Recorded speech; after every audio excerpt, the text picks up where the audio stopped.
તો ચાલો મિત્રો, આજે આપણે એક એવી પ્રક્રિયાની વાત કરશું કે તે આપણા જન્મથી લઈને આપણા મૃત્યુ સુધી આપણી સાથે જ રહે છે. તેનાથી કોઈ છુટકારો મેળવી શકતું નથી. તે જેટલા પણ માણસો છે, જેટલા પણ સજીવો છે, તે બધાના જીવનની અંદર હોય જ છે. એ છે સુખ અથવા દુઃખ, રાત અથવા દિવસ, નિરાશા અથવા આશા. આ વસ્તુ છે એ કોઈ પણ સજીવ છે કે જેને જન્મ લીધેલો છે તેને બધાને આનો સામનો કરવો પડે છે. કેનો? સુખનો અને દુઃખનો, બંનેનો સામનો કરવો પડે છે.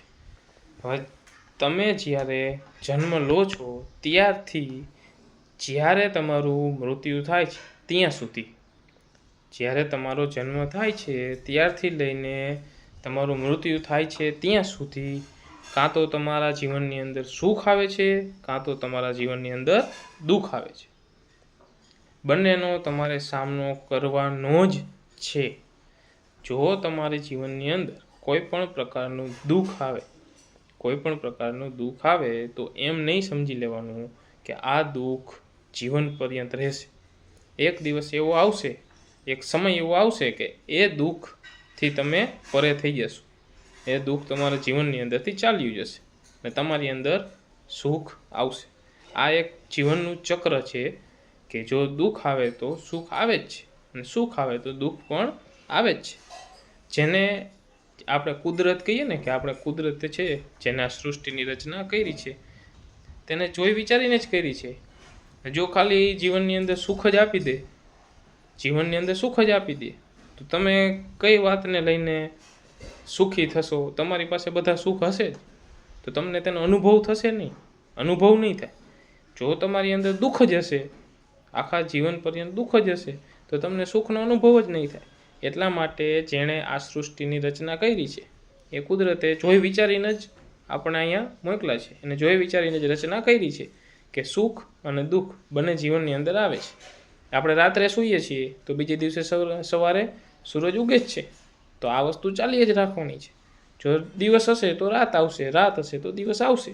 એક ટાઈમ એવો આવશે જ. કેટલાક લોકો કેવો હોય કે તેની માનસિકતા જ એવી છે કે મારી પાસે સાયકલ નથી. એ સાયકલવાળો એમ વિચારતો હોય કે મારી પાસે બાઇક નથી. બાઇકવાળો એમ વિચારે કે મારી પાસે ગાડી નથી. ગાડીવાળો એમ વિચારે કે મારી પાસે પ્લેન નથી.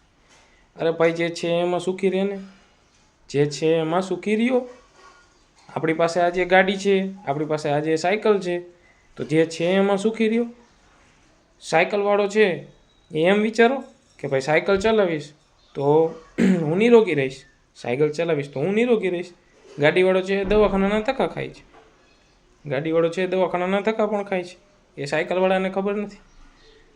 તો કયા માણસને જીવનની અંદર કયા પ્રકારનું સુખ છે, કયા પ્રકારનું દુઃખ છે એ અંદાજો લગાવી શકાતો નથી. પરંતુ આપણે આપણા જીવનની અંદર આપણે શું કરવાનું છે, સુખી થવાનું છે, દુઃખી થવાનું છે, એ આપણા ઉપર નિર્ભર કરે છે. આપણે સવારે ઉઠીને પ્રાર્થના કરીએ, યાદ કરીએ કે ના, થેન્ક યુ સો મચ કે હું સવારે ઉઠી ગયો. ઘણા એવા માણસો છે કે રાતે સૂવે છે ને સવારે ઉઠતા જ નથી. તો એના કરતાં તો આપણે સારું જ છે. ઘણા એવા માણસો છે કે જે જન્મે છે ને ત્યારથી જ કાં તો વિકલાંગ હોય છે, કોઈ પણ પ્રકારની કંઈક ખામી હોય છે. તો એના કરતાં તો તમે સારા છો. તમે ચાલી શકો છો, દોડી શકો છો, ખાઈ શકો છો, જોઈ શકો છો દુનિયાને, સાંભળી શકો છો, કે તમે કંઈક વિચારી પણ શકો છો. તો એટલું તમારી પાસે સારી વસ્તુ છે કે તમે આ બધું કરી શકો છો. ઘણા બધા એવા માણસો છે કે જેને આ બધી વસ્તુનો લાભ મળ્યો નથી આ જીવનની અંદર, છતાં પણ એ તમારા કરતાં સુખી છે. છતાં પણ એ કહેવાની વાત એ કે તમારા કરતાં તો સુખી જ છે.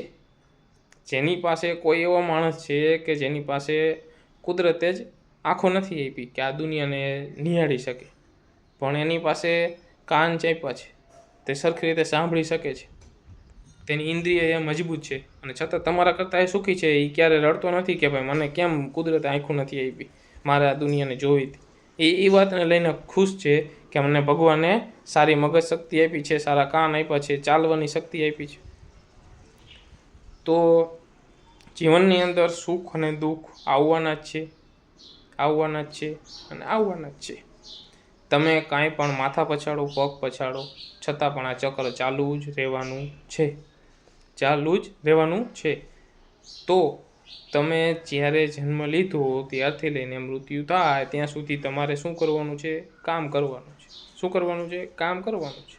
કૃષ્ણ ભગવાને કીધું છે ને કે નિષ્કામ કર્મ કરો, નિષ્કામ કર્મ કરો, ફળની આશા ન રાખો. ફળ દેવાનું કામ ઉપરવાળાનું છે, એ કુદરતનું છે. તમારું કામ કર્મ કરવાનું છે.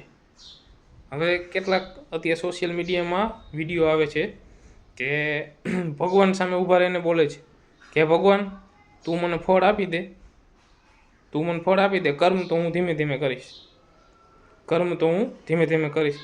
અરે પહેલાં કુદરતે તમને જન્મ આપ્યો છે, કુદરતે તમને બનાવ્યા છે, તમે કુદરતને નથી બનાવ્યા.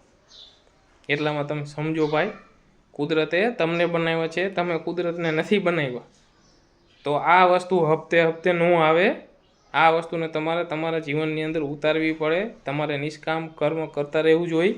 ફળ આપવાની જવાબદારી એની છે. શું ફળ આપવું એ આપણે એને નથી કહેવાનું કે હે ભગવાન તું મને આ, અરે ભાઈ એને ખબર જ છે કુદરતને કે એ આપણને શું આપવાનું છે, એને આપણને શું આપવાનું છે કુદરતને ખબર જ છે. કેટલાક વિદ્યાર્થીઓ પણ એવા છે કે આમ એકાબીજા જોવે ને કે તે મારાથી હોશિયાર છે, તેનો પહેલો નંબર આવે છે, તેનો બીજો નંબર આવે છે, મારો કેમ નથી આવતો. તો ભાઈ એમાં મૂંઝાવાની જરૂર નથી. આવે પહેલો, બીજો ને ત્રીજો નંબર એક એક જણાનો જ આવે. તમે તમારા ક્લાસરૂમની અંદર 50 વિદ્યાર્થીઓ છો તો 50 વિદ્યાર્થીઓની અંદરથી 3 જ વિદ્યાર્થીઓ હોય કે જેનો પહેલો, બીજો, ત્રીજો નંબર આવે. બાકીના 47 વિદ્યાર્થીઓ હારી ગયેલા વિદ્યાર્થીઓ નથી.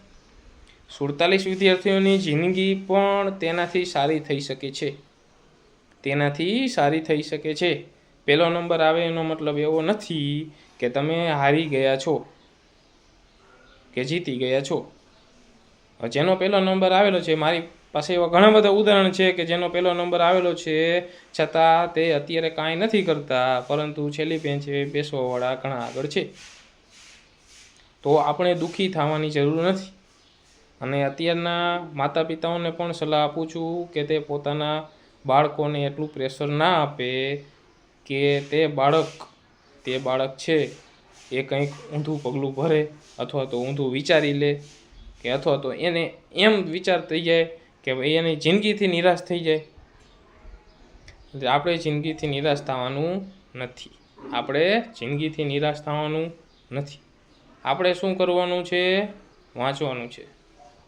વાંચવાનું છે. શાંતિથી વાંચો, આખું વર્ષ મહેનત કરો, શાંતિથી પેપર દેવા જાઓ. પાસ થાવ ન થાવ એ બીજા નંબરની વસ્તુ છે. તમે મહેનત કરો, તમે મહેનત કરો. પાસ થાવ ન થાવ એ તમારી જવાબદારી નથી, એ પછીની વસ્તુ છે. નપાસ થાવ તો બીજી વખત મહેનત કરો. આ જિંદગી પતી નથી ગઈ, જિંદગી ચાલી જ રાખવાની છે. બધા પાસ થાય એવું જરૂરી નથી, બધા નપાસ થાય એવું જરૂરી નથી, બધાનો નંબર આવે એ જરૂરી નથી, અને નંબર આવે છતાં એ આગળ વધે એવું જરૂરી નથી. બધી વસ્તુ શક્ય છે. આ જીવનની અંદર બધી જ વસ્તુ શક્ય છે. તો વહાલા વિદ્યાર્થી મિત્રો, હું તમને પણ કહું છું કે નિરાશ ના થાવ, તમે આગળ વધો, વાંચો, લખો, ભણો, ખોટું મગજને પ્રેશર ના આપો. જેટલું તમે મન મૂકીને વાંચશો ને એટલા તમે આગળ વધશો, એટલું તમને બધું યાદ રહેશે. પણ મનમાં ભરીને વાંચશો ને તો તમને કાંઈ યાદ રહેશે નહીં.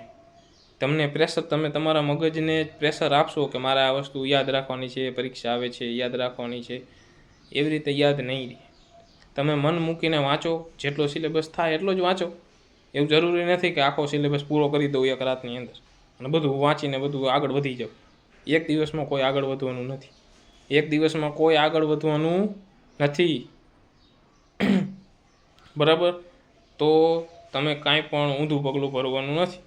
જીવનની અંદર સુખ ને દુઃખ આવવાના જ છે. તમે ભણીને તમે જ્યારે જીવનની અંદર આગળ વધશો, ભણવાનું પૂરું થશે, ત્યારે પણ તમારી જિંદગીની અંદર સુખ અને દુઃખ બંને આવવાના જ છે. આજે હું છું તો મારી જિંદગીની અંદર પણ આજે સુખ છે, કાલે દુઃખ હશે, તો પરમદી પાછું સુખ પણ હશે. આજે અત્યારે દિવસ છે તો રાતે રાત પણ હશે, તો કાલે પાછો દિવસ પણ હશે. તો આપણે આપણા જીવનની અંદર કામ કરતા રહેવાનું છે. બધાને, કોઈ પણ માણસ છે આ જિંદગીની અંદર, આ પૃથ્વી ઉપર કોઈ પણ માણસ છે તો બધા માણસને કંઈક ને કંઈક દુઃખ છે, કંઈક ને કંઈક સુખ છે. કંઈક ને કંઈક દુઃખ છે અને કંઈક ને કંઈક સુખ છે, છતાં પણ બધા જીવે છે અને આપણે જીવવાનું છે. મજા કરો, મસ્ત રહો, મજા કરો ને મસ્ત રહો. તમે જે ધર્મને ફોલો કરતા હોય એ ધર્મની પ્રાર્થના કરો. સવારે ઉઠીને આ કુદરતને થેન્ક યુ બોલો કે આ મને સવાર પડી ગઈ, તે મને ઉઠાડ્યો, એના બદલ તમારો ખૂબ ખૂબ આભાર. હું તમને ખૂબ પ્રેમ કરું છું. કુદરતને ખૂબ પ્રેમ કરું છું. આ પ્રકૃતિને નિહાળો. બરાબર છે? તો આ વસ્તુનું તમે ધ્યાન રાખજો. તમારી જીવનની અંદર સુખ અને દુઃખ આવવાના જ છે. અંધારું અને ઉજાસ થવાના જ છે. તો આપણે એ રેસમાં નથી જાવ કે મારે પહેલો જ નંબર લેવો છે, કે મારે બીજો જ નંબર લેવો છે, કે ત્રીજો જ લેવો છે, કે મારે 1 2 3ની અંદર આવવો જ જોઈએ, નહીંતર નહીં ચાલે, મને આમ થશે કે તેમ થશે. કોઈ પણ માણસ છે એ તમને કોઈ પણ કાંઈ પણ વસ્તુ કહી દે તો એનાથી નિરાશ થવાની જરૂર નથી. બધા જિંદગીની અંદર આગળ વધતા નથી. કોઈ માણસ તમને પૂછે કેમ એલા નપાસ થયો, તો તમારે એને પૂછવાનું કે ભાઈ તમે કેટલે સુધી ભણ્યા છો, તમે કેટલે સુધી ભણ્યા છો, તમે બોલો. એટલે હું નપાસ થયો એમાં તમારે કાંઈ લેવા દેવા નથી. તમે તમારું કામ કરો ભાઈ. બરાબર છે? ખોટું ડિપ્રેશન લેવાનું નથી, ખોટું મગજને તાણ આપવાનું નથી. બરાબર? અને જે ભાઈઓ કામ કરે છે, પૈસા કમાય છે વધતા ઓછા પ્રમાણમાં, જે પ્રમાણે કામ કરે છે એ મુજબ પૈસા કમાય છે, તો એને પણ હું તમને એક વાત કહેવા માગું છું કે તમે તમારા કામનું ટેન્શન ના લો. તમારા જિંદગીની અંદર તમે પોતાની જાતને બીજા સાથે ના સરખાવો, કોઈ પણ સાથે સરખાવો નહીં. બધાને પોતપોતાના કામ છે જ, બધા પોતપોતાની રીતે કામ કરે જ છે. તમારી જિંદગી નાની છે નથી, તમારી જિંદગી નાની છે નથી. બધા જીવનની અંદર એટલા જ મૂલ્યવાન છે. બધા જ આ જિંદગીની અંદર, આ વાતાવરણની અંદર, આ પૃથ્વી ઉપર બધા જ આત્મા એટલા જ મૂલ્યવાન છે, એક સરખા જ મૂલ્યવાન છે. તો ભાઈ તમારું કામ નાનું કે મોટું નથી. તમે તમારું કામ દિલથી કરો. તમે તમારું કામ દિલથી કરો. બરાબર છે? તો આ જિંદગીની અંદર આપણે કામ જ કરવાનું છે. કોઈ પણ માણસ એવો છે કે જેની પાસે 2 3 પ્લેન છે, 8 10 ગાડીઓ છે, છતાં પણ એ પણ કામ કરે છે. એ એના પ્રેશરનું જ કામ કરે છે, એ મુજબનું કામ કરે છે. સવાર 4 વાગે 3 વાગે ઉઠી જાય છે અને રાતે 12 1 વાગે સૂવે છે. તમારી નોકરી નાની છે તો તમે એ મુજબ કામ કરો, પણ દિલથી કામ કરો, ખુશ રહીને કામ કરો. આ જિંદગીની અંદર કામ કરવાનું છે, પણ ખુશ રહીને કરવાનું છે. તમે તમારી જાતને દુઃખી કરીને આગળ ના વધારો. આપણે આગળ જઈએ છીએ, એક છેડો એવો આવશે કે જ્યાંથી બધું પૂરું થઈ જશે. તો શું કામ દુઃખી થવાનું ભાઈ? સુખી થાવ. સુખ હશે તો તમે તમારી જિંદગીની અંદર આગળ વધી જ શકવાના છો. તમે તમારી જાતને ખુશ રાખો. કોઈ પણ પરિસ્થિતિ આવે, પરિસ્થિતિ બદલવાની જ છે, આજે અથવા કાલે કોઈ પણ પરિસ્થિતિ હશે. બરાબર? એટલે બીજાની જાત સાથે ના સરખાવો, પોતાની જાતને. બરાબર? આગળ વધો, કામ કરો, ખુશ રહો. બરાબર છે? અને વિદ્યાર્થી મિત્રો, તમે પણ મહેનત કરો, વાંચો, લખો. પરીક્ષાનું પરિણામ જે આવે તેની અત્યારથી ચિંતા ના કરો. વાંચો, લખો, પરિણામ જે આવે તે. બરાબર છે?